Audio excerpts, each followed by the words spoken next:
नमस्कार दोस्तों, मैं पंकज कुमार एक बार पुनः आप सभी का यथार्थ एकेडमी में स्वागत करता हूं। जैसे कि हमने पिछले वीडियो में चर्चा किया था गोदान और यथार्थवाद पे, इस पर हमारा जो नेक्स्ट टॉपिक है जिसका फॉर्मेटिंग मैंने बनाया आप लोगों के लिए वो है गोदान और आदर्शवाद। इस टॉपिक को शुरू करने से पहले मैं एक बात आप लोगों को बताना चाहूँगा कि इस पर फुल प्रश्न कभी पूछा नहीं गया है। पहले पूछा जाता था, लेकिन खासकर तब मैं स्पेशल बीपीएससी वालों को विद्यार्थियों के लिए मैं बताना चाहूँगा कि इससे फुल प्रश्न अब बनता नहीं है, क्योंकि अब जब फुल प्रश्न बनेगा 60 नंबर का, 60 उससे एक्स्ट्रा नंबर के, तो ये गोदान और आदर्शवाद एक छोटा सा टॉपिक हो जाएगा। लेकिन फिर आखिर मैंने इसे क्यों चुना?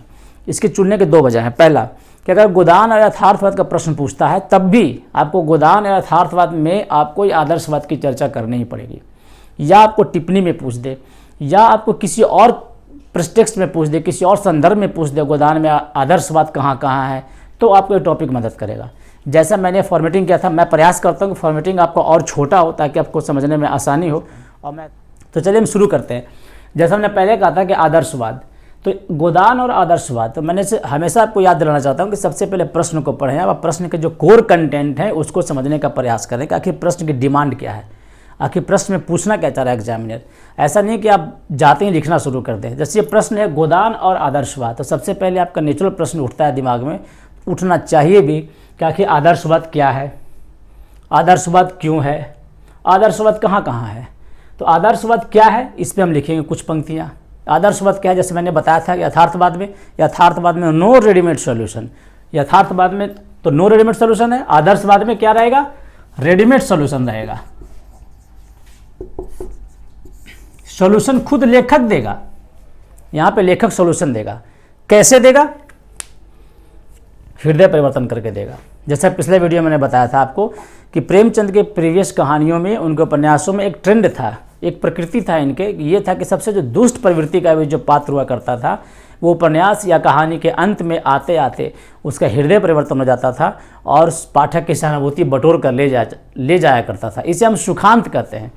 बाद में जिसको दुखांत आएगा जो गोदान में था, इसको ट्रेजेडी बोलते हैं, उस पर हम चर्चा करेंगे अलग से। तो आखिर ये क्या है, मतलब आदर्शवाद क्या है? रेडीमेड सॉल्यूशन है, जहाँ एक समस्या है, समस्या का सॉल्यूशन है। सॉल्यूशन कैसा है? हृदय परिवर्तन से। अब सवाल है कि आदर्शवाद क्यों है। अब दूसरा टॉपिक आपका इस पे लिखिए, कम से कम 5 लाइन 10 पंक्तियाँ आपकी इस पर होनी चाहिए कि आखिर ऐसी कौन सी परिस्थितियाँ हैं कि जिसमें आदर्शवाद को अपनाना पड़ा। आखिर लेखक आदर्शवाद का रास्ता क्यों चुनता है, क्यों नहीं कठोर यथार्थवाद पर जाकर इसका समाधान प्रस्तुत करता है। तो मित्रों, ऐसा है कि मैंने आपको बार बार कहता हूँ कि जो साहित्य है, साहित्य इतिहास नहीं है। इतिहास क्या तथ्यों पर आधारित है। इतिहासकार के पास विकल्प नहीं है। इतिहासकार को कड़वे इतिहास को लिखना है, भले वो चाहे या ना चाहे, लेकिन साहित्यकार के पास ये ऑप्शन है। साहित्यकार को इतिहास नहीं लिखना है, साहित्यकार को साहित्य लिखना है, संवेदना के स्तर पर लिखना है। तो ये आदर्शवाद क्यों है, इसका जवाब ये है कि कोई भी जो लेखक है, कोई भी जो उपन्यासकार है, वो कठोर से कठोर सच्चाइयों का बहुत ही कठोर समाधान देना नहीं चाहता है। क्योंकि अगर ऐसा करेगा तो उपन्यासकार का उपन्यास जो है काफ़ी बोझिल हो जाएगा, काफ़ी उबाऊ हो जाएगा, कोई इसे पढ़ना नहीं चाहेगा। और मोस्ट इम्पोर्टेंट ये है कि अगर जो किसी भी उपन्यास के कोई भी जो कैरेक्टर है जो बहुत ही नेगेटिव कैरेक्टर है, और आखिर तक अगर नेगेटिव रह जाते हैं तो बढ़िया मैसेज कन्वे नहीं होता है। इसलिए ना चाहते हुए उपन्यासकार को वहाँ पर उसके हृदय परिवर्तन करना पड़ता है, ताकि जो आपके रीडर्स हैं, जो पाठक हैं, उस बात को समझें कि आखिर खराब से खराब व्यक्ति भी आखिर में अच्छा बन गया। इसलिए आदर्शवाद वहाँ जरूरी है। और एक बात और भी है, उस समय तक साहित्य उतना परिपक्व नहीं हुआ था जब यथार्थवादी कैरेक्टर को वो एक्सेप्ट कर सके। अब आते हैं कि ठीक है, अगर आदर्शवाद तो ये है, क्यों है, समझ में आ गया। अब कहाँ है, तो मैंने आपको पिछली वीडियो में बताया था कहाँ है। इसका ये फॉर्मेट बना ले कि कथ्य के स्तर पर कहाँ है, शिल्प के स्तर पर कहाँ है। कथ्य के स्तर पर 2 चीज़ें, घटना के स्तर पर यथार्थवाद कहाँ कहाँ है, और पात्र के स्तर पर यथार्थवाद कहाँ कहाँ है। शिल्प में आपका जो है जैसे भाषा शैली क्या होनी चाहिए, मेन इस पे कंसंट्रेट करें कि इसकी भाषा क्या है। 2-4 शब्द इस पे, 2-4 पंक्तियां भाषा पे लिखें। अब आपको चुनौती ये है, जो आपका मेन कंटेंट है, मैंने पिछली बार भी याद दिलाया था कि ये आपका मेन कंटेंट है, यही आपको एग्जाम में सबसे अधिक लिखना है, जो आपको नंबर दिलवाएंगे कि आखिर कथ्य के आधार पर, घटना के आधार पर और पात्रों के आधार पर जो उपन्यास में आदर्शवाद कहाँ कहाँ उपस्थित है। तो कई लोगों का यह मानना है कि जो प्रेमचंद के जो उपन्यास है काफ़ी मतलब कि यथार्थवादी उपन्यास है और इसमें बहुत ज़्यादा आदर्शवाद दिखता नहीं है। लेकिन आपको जानकर सर्च होगा, अभी हम चर्चा भी करेंगे कि प्रेमचंद अपने उस आदत से बाज आ नहीं पाए जो इन उपन्यासों में वो देखे थे पिछले उपन्यासों में। मतलब प्रेमचंद उतना कोरा यथार्थवाद अभी प्रस्तुत नहीं कर पाए। अपने जीवन के जब चरम स्थिति में थे तब भी वो इतने यथार्थवादी नहीं बन पाए जितना कि आप उम्मीद कर रहे थे। जैसे होरी और दनिया का हम बारी बारी से तुलना करेंगे कैरेक्टर वाइज। होरी और दनिया इस पर मैं चर्चा नहीं करना चाहता, इसलिए कि इस पर हम बहुत चर्चा कर चुके हैं पहला वीडियो में। अगर आपने नहीं देखा है तो फिर से देखें। होरी और दनिया पे मैंने विस्तृत चर्चा किया है, इस पर कुछ और चर्चा करने के लिए मेरे पास बचा नहीं है। अब नीचे आते हैं मेहता पे। मेहता इस उपन्यास के सबसे घोर आदर्शवादी चरित्र है। घोर आदर्शवादी, इसमें सबसे न्यून मात्रा में यथार्थवाद है। इनफैक्ट यथार्थवाद है ही नहीं, आप कहें तो एकदम घोर आदर्शवादी व्यक्ति है। ये दर्शन शास्त्र के प्रोफेसर हैं, ख्यालों में जीते हैं, हर समस्या का यूटोपियन समाधान देते हैं। और क्या क्या देते हैं मैंने आपको चर्चा किया था कि खुद तो उन्मुक्त भोग के समर्थक हैं, अब महिलाओं के लिए मातृत्व को जीवन का सबसे चरम सुख घोषित करते हैं। उनके लिए त्याग, उनका सबसे पैरामीटर जो महिलाओं के लिए वो त्याग और बलिदान है, और पुरुषों का जो पैरामीटर है कुछ भी नहीं है। वो विवाह के समर्थक तो हैं लेकिन खुद विवाह नहीं करना चाहते हैं। ये उनका कोरा आदर्शवाद है।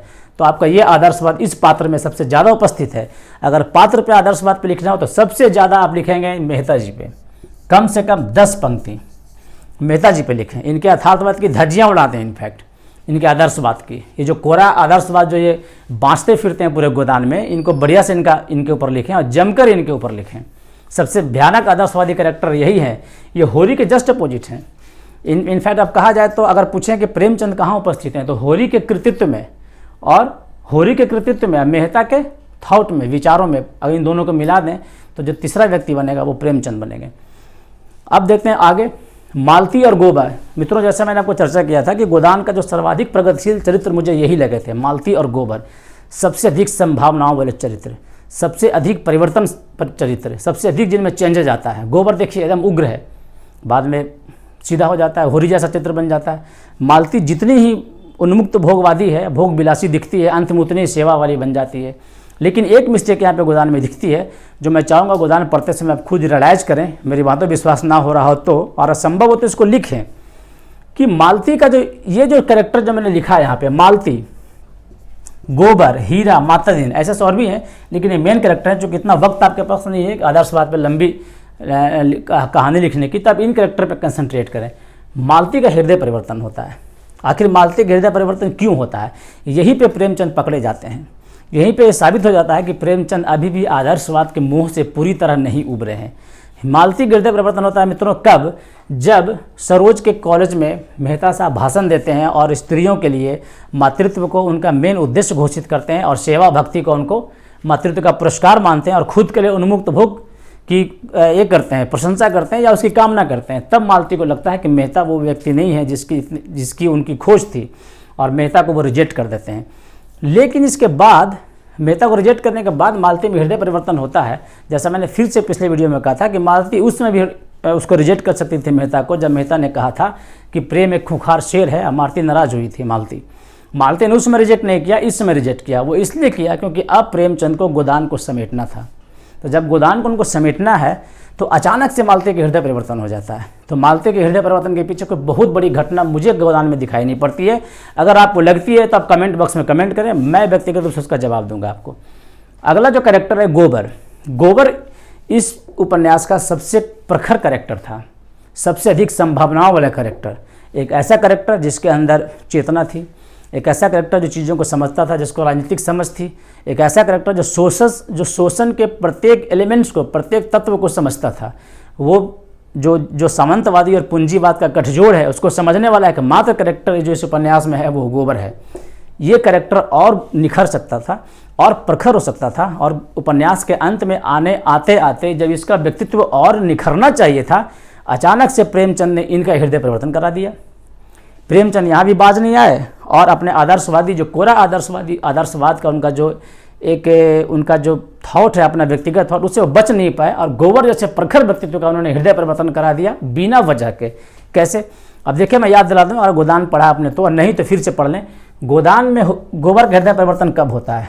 गोबर लड़ झगड़ के अपनी माँ को चरण छू के स्पर्श भी नहीं करता, प्रणाम भी नहीं करता, शहर चला जाता है अपनी बीवी के साथ। अचानक से उसके पास उसकी बहन की शादी की खबर आती है।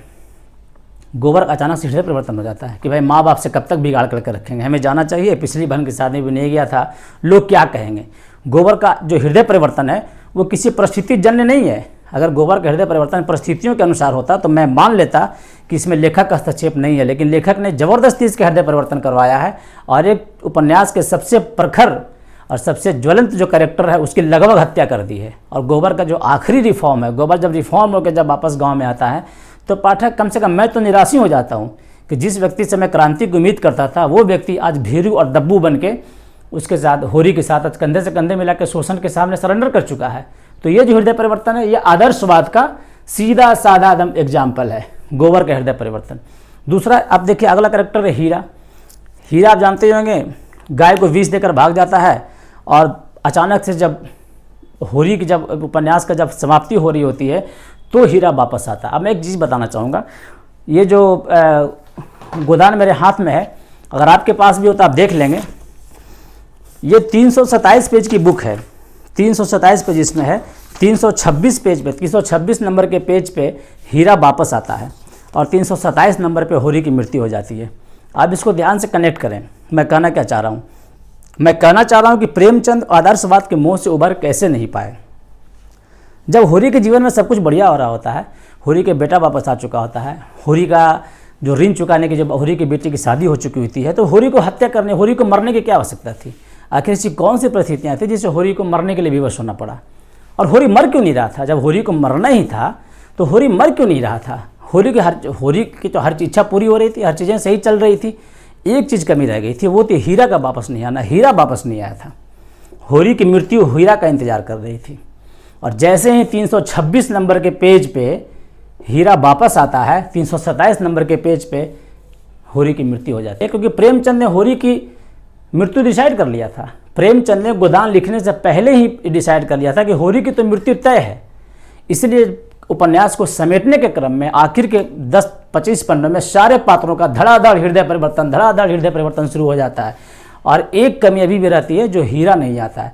जैसे हीरा वापस आता है, हीरा का हृदय परिवर्तन होता है। देखिए, हीरा गाय को जहर देकर गया है और हीरा को सालों बाद ऐसा एहसास होता है कि उसने गौ हत्या का जघन्य अपराध किया है। और वो वापस आता है, दाढ़ी बढ़ाया हुआ, मूछें बढ़ी हुई, हताश निराश दुबला पतला हीरा होरी के सामने खड़ा हो जाता है। होरी उसको देख के गले लगाता है, उसकी सारी गलतियों को क्षमा करता है और अगले ही पन्ने पे होरी की मृत्यु हो जाती है। तो हीरा का जो ये हृदय परिवर्तन है वो भी कुछ जमा नहीं उपन्यास में, मतलब कुछ इसका कुछ वजह दिखाई नहीं पड़ा। अब आखिरी कैरेक्टर है, ये भी आदर्शवाद से प्रेरित है। हीरा का जो ये है हृदय परिवर्तन है वो कोरा आदर्शवाद है। अब एक कैरेक्टर जो मैं बताना चाहूँगा आपको, माता दिन का हृदय परिवर्तन होता है। जैसे आपने सुना पढ़ा होगा कि सिलिया से इसका संबंध है, इसका एक पुत्र की प्राप्ति होती है। वो अपने बेटे को तो छुप के खिलाता होता है, उसको खिलाता है, उसको पिलाता है, उसको गोद में लेता है। लेकिन चूँकि ये ब्राह्मण है और वो दलित समुदाय से बिलोंग करती है, उसकी कुछ सामाजिक रूढ़ियाँ हैं जो माता दिन तोड़ नहीं पाता है। इसी बीच में उसके बच्चे की मृत्यु हो जाती है। तब माता दिन को एहसास होता है कि जो सामाजिक बंधन है, उसके जो पितृत्व के बंधन है उससे बहुत छोटे हैं। और वही माता दिन जो उसके बच्चे के जन्म से पहले समाज के डर से उस बच्चे को छू नहीं पाता, उसके मृत्यु के बाद सीधे जाके सिलिया को स्वीकार करता है और उसके घर में रहना शुरू कर देता है। इसका जो हृदय परिवर्तन है वो अस्थायी है। इसका हृदय परिवर्तन आदर्शवाद नहीं है, इसका हृदय परिवर्तन परिस्थिति जन्य है। तो ये हृदय परिवर्तन में आप मुझे कोई समस्या नहीं है। अब इसकी आखिरी पॉइंट है, आखिरी पॉइंट ये है कि आखिर ठीक है हम आखिरी में क्या लिखेंगे। आदर्शवाद पे मैंने पहले कहा था फुल प्रश्न पूछेगा नहीं, या आदर्शवाद पे पूछे या यथार्थवाद पे पूछे। आपका जो आखिरी जवाब है ये होना चाहिए, आदर्शवाद प्लस यथार्थवाद इज इक्वल टू आदर्शोन्मुखी यथार्थवाद। तो ये जो प्रश्न है आपके इस पूरे टॉपिक का क्रस्ट है, यही है कि ये प्रश्न अगर यथार्थवाद से पूछे या आदर्शवाद से पूछे या किसी भी तरीके से पूछे जिसमें प्रेमचंद के या मतलब होरी के या गोदान के यथार्थवाद या आदर्शवाद पे कोई प्रश्न पूछे, तो आपका जो आखिरी जवाब होना चाहिए वो यही होना चाहिए, न तो यथार्थवादी रचना है न ही आदर्शवादी रचना है। इसको दोनों में से किसी खेमे में हम सीधे नहीं फिट कर सकते हैं। ये दोनों का सम्मिलित रचना है, इसलिए इसे आदर्शोन्मुखी यथार्थवाद कहा जा सकता है। अगर आप भाग्यशाली रहे तो एग्जामिनर सीधे प्रश्न पूछेगा कि जो गोदान है एक आदर्शोन्मुखी यथार्थवादी रचना है कैसे, तो आप पहले इसकी चर्चा करेंगे आदर्शवाद की, फिर चर्चा करेंगे यथार्थवाद की, दोनों को मिलाकर चर्चा करेंगे आदर्शोन्मुखी यथार्थवाद की। अगर आपसे पूछे कि गोदान एक यथार्थवादी रचना है कैसे, तो आप ये भी चर्चा करेंगे, इसकी कम करेंगे। ये कंटेंट 30% रहेगा आदर्शवाद की और 70% रहेगा आपका यथार्थवाद की। लेकिन जो आपका उपसंहार होगा, आपका जो क्लोजिंग आर्गुमेंट्स होंगे, जो क्लोजिंग लाइन्स होंगे, आपको ये होंगे आदर्शवाद प्लस यथार्थवाद इक्वल टू आदर्शोन्मुखी यथार्थवाद। यानी कि मैं नट से बता दूं कि आपको गोदान पढ़ते समय आपकी सारी घटनाओं को, पात्रों को आपको अपने पेंसिल से, आपको हाइलाइटर से हाईलाइट करना होगा, बुक्स पे लिखना होगा। जहाँ घटना को लगती है कि यथार्थवादी है वहाँ लिख दें यथार्थवाद, जहाँ को लगती है कि आदर्शवादी है वहाँ लिख दें आदर्शवाद। उसी तरह पात्रों का वर्गीकरण कर दें और एक तरह से आप उसको बुक्स में लिख के छोड़ दें, संभव हो तो नोट्स बना लें। और जब यही प्रश्न आपके एग्जाम में काफ़ी सहूलियत और काफ़ी मदद प्रदान करेंगे अच्छे नंबर लाने के लिए। एक बार पुनः आपका बहुत बहुत धन्यवाद। हम नए वीडियो में आपसे पुनः मिलेंगे एक नए टॉपिक के साथ गोदान के। तब तक के लिए आप इसे लाइक करें। अगर अभी तक आपने हमारे चैनल को सब्सक्राइब नहीं किया है तो सब्सक्राइब करें और अपने मित्रों को ही बताएं, खासकर उन मित्रों को जो स्टेट पीसीएस का मेंस हिंदी साहित्य से लिख रहे हैं और दूर दराज शहरों में रहते हैं जहाँ पर उनकी पहुँच नहीं है अच्छे मटेरियल्स की। तो आप ज़रूर हमारे चैनल्स को उनको रिकमेंड करें। और इसके लिए बहुत बहुत धन्यवाद। फिर से मिलते हैं आपसे।